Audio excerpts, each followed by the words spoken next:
On dit souvent que la meilleure façon d'apprendre, c'est d'expérimenter par soi-même.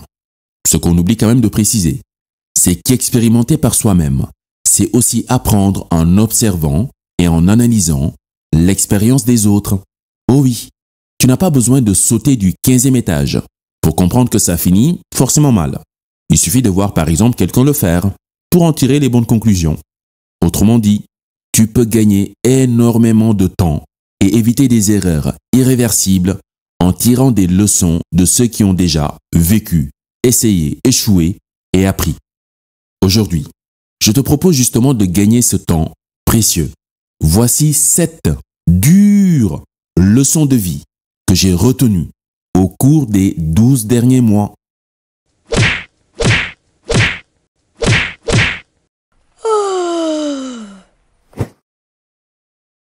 7 dures leçons de vie que j'ai retenues au cours des 12 derniers mois. On va aller droit au but. 1. Tout est dur. Faire des efforts, c'est dur.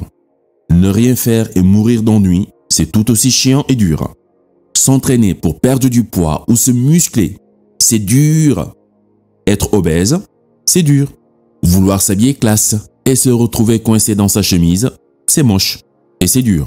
Tu veux monter les escaliers, au bout de 5 marches, tu es essoufflé. Tu sens ton cœur battre comme tam-tam. C'est dur. L'effort est dur. Ne rien faire aussi l'est tout autant. Être à son propre compte, suivre sa passion, entreprendre, démarcher des clients, bosser même les week-ends pour pouvoir subvenir à ses besoins. C'est dur. Être salarié, travailler pour quelqu'un que tu n'as jamais vu. Tu ne sais même pas si c'est un humain, un robot ou une créature des ténèbres. C'est dur. T'exécutes des tâches répétitives qui n'ont aucun sens pour toi. De 8h à 17h, du lundi au vendredi et parfois même le samedi. C'est dur. Vivre en couple et gérer les humeurs de ton partenaire au quotidien. C'est dur. Vivre seul et n'avoir personne à qui partager tes joies et tes peines. C'est tout aussi dur. Tout est dur. Voilà. Fuir la difficulté n'a donc aucun sens. On ne fait que troquer une douleur contre une autre.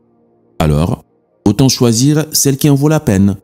Autant choisir la douleur qui en vaut la peine. Celle qui, une fois surmontée, te rendra fier, plus fort, mieux dans ta peau. 2. Si tu perds le sens de la vie n'aura plus de goût. Et ce n'est pas qu'un jeu de mots. Aujourd'hui, on voit de plus en plus de cas de burn-out, une sorte d'état d'épuisement physique, émotionnel, qui touche de plus en plus les jeunes adultes. En fait, quand tu as le burn-out, tu n'as envie de rien. Tu n'as même pas envie de manger. La vie n'a aucun goût. L'année passée, en 2024, selon le ministère de la Santé du Sénégal, sur la base d'une enquête nationale sur la santé mentale menée en 2023, l'année d'avant, il est découvert que plus de la moitié des travailleurs souffrent de burn-out, soit 57,3% des travailleurs. What? Donc tu vois qu'il y a quelque chose qui cloche. Et après analyse, ils ont trouvé que la plupart des travailleurs qui sont atteints de burn-out sont généralement dans des environnements inappropriés. Écoute bien, n'offrant pas un but et une stabilité. Genre, ils travaillent sans but. Ils savent même pas pourquoi ils font ce qu'ils font en fait. Leur travail n'a aucun sens pour eux. Et à mon avis, ce nombre risque d'augmenter dans les années à venir. Si les gens n'arrêtent pas de courir derrière l'argent comme étant le seul but de la vie. Déjà, moi je n'ai rien contre l'argent. D'ailleurs, j'adore gagner de l'argent. Mais je sais que c'est pas le but de la vie. C'est un moyen pour, justement, vivre le but de la vie. L'être humain a besoin de sentir que son existence a du sens, que sa vie compte, qu'il est utile au monde.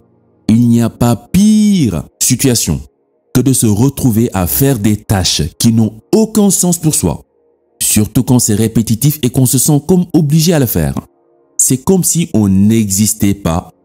Et là, au plus profond de soi-même, il y a un bug en fait. Il y a un bug. Notre esprit ne comprend plus rien. Dépression, burn-out, pétage de plomb généralisé. Voilà, on part dans tous les sens. Souviens-toi, si tu perds le sens de la vie n'aura plus de goût. 3. N'écoute pas les critiques constructives de quelqu'un qui n'a jamais rien construit.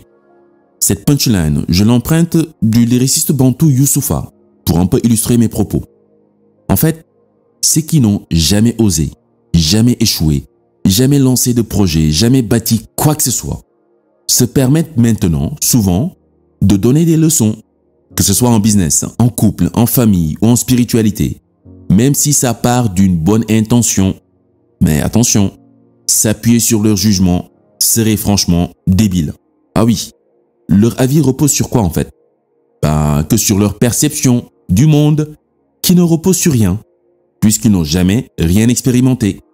Et si tu creuses un petit peu, tu verras que ces gens-là ne font que projeter leur peur, leur frustration, parfois même leurs besoins personnels, sans jamais se soucier de tes propres besoins à toi. Alors, si tu te retrouves dans une configuration où tu dois quand même prendre l'avis des autres, autant qu'elles viennent de ceux et de celles qui ont vécu, qui ont osé, échoué, appris et grandi. 4. Associe-toi à des personnes motivées avant des personnes compétentes.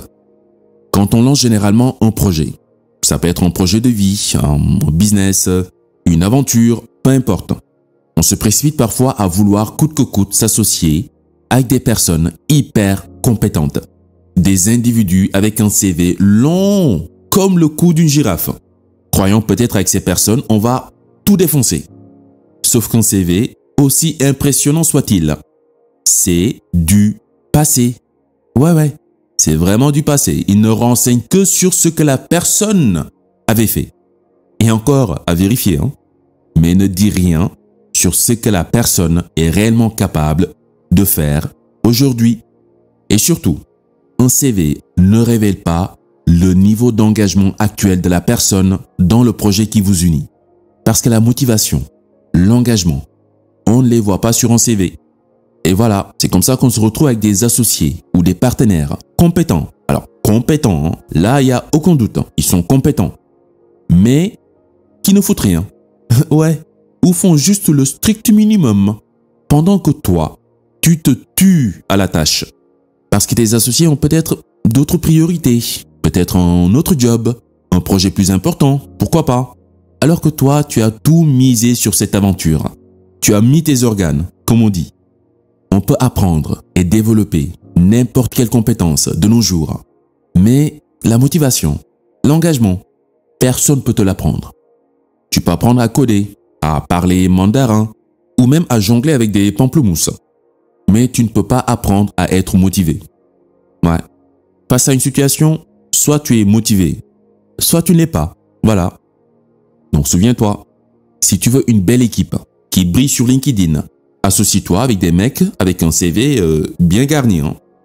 Mais non, si tu veux vraiment aller loin, affronter les pires tempêtes et sortir la tête haute, entoure-toi de gens affamés comme toi pour qui le projet qui vous unit est une priorité et pas une option. Rappelle-toi d'ailleurs de l'histoire. Les tirailleurs sénégalais n'avaient aucune formation militaire à la base.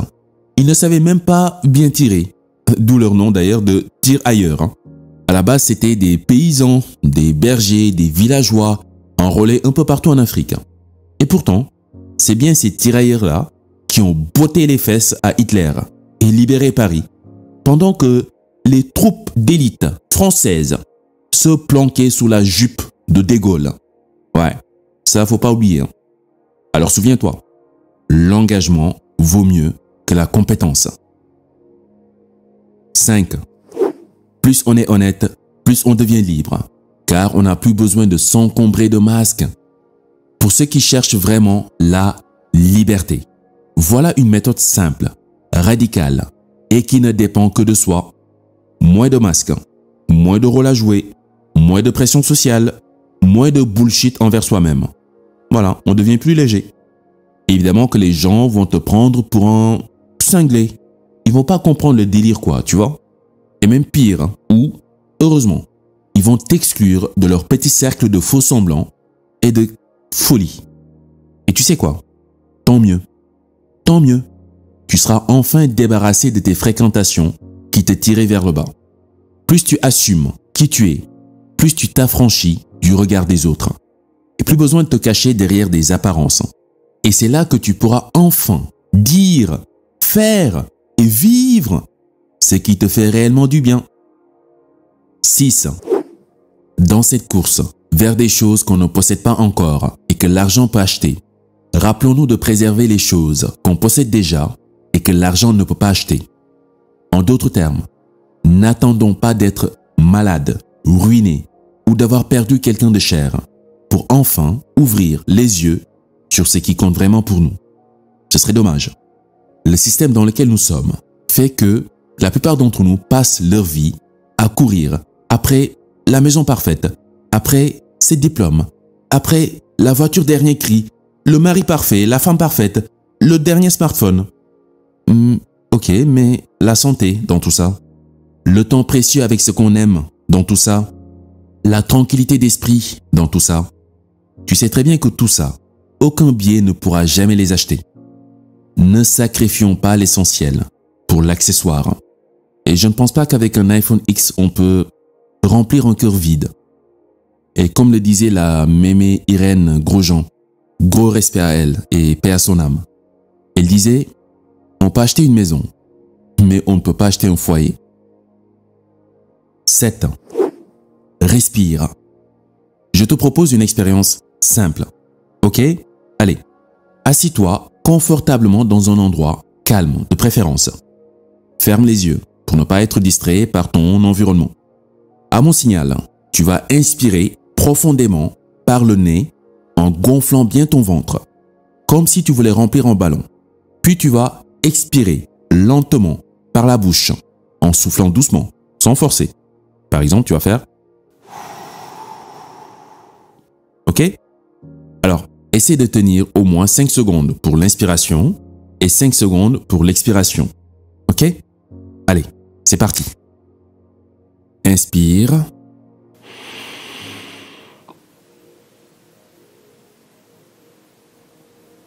Expire.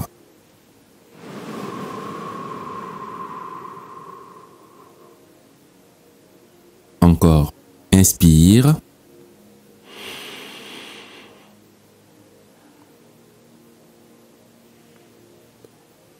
Expire.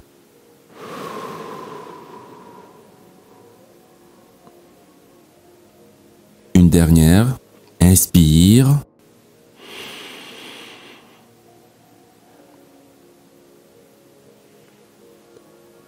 Expire.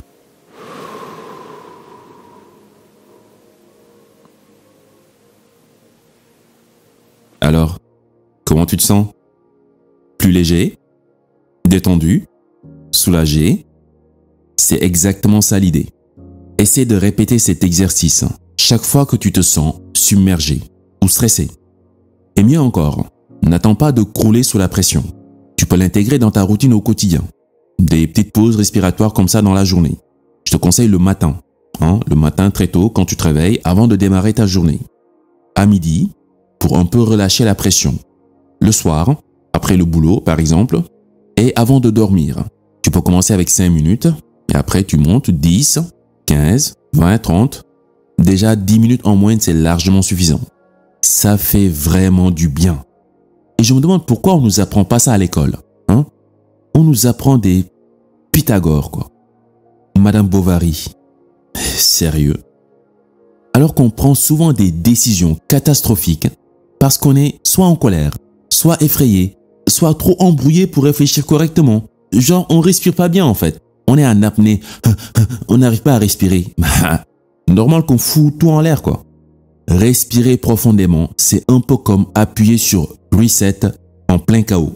Ça te ramène directement à l'essentiel. Juste respirer. C'est la base même de la vie.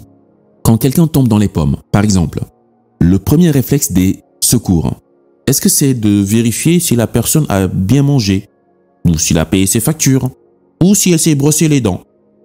Ben non. Le premier réflexe des secours, on le sait tous, c'est de vérifier si la personne respire. Point. Parce que sans ça, tout le reste n'a plus aucune importance. La respiration, c'est la base. Et c'est l'essentiel. Pratiquer la respiration en pleine conscience, c'est revenir à cette vérité fondamentale. Tant que tu respires, tu es vivant. Et tant que tu es vivant, tout est possible. Voilà. C'était mes 7 dures leçons de vie que j'ai retenues au cours des 12 derniers mois et que j'avais envie de te partager. Donc j'espère que tu as appris des choses. Merci encore à toi pour ton attention. C'était les chroniques by Demba. Sur ce, à la prochaine.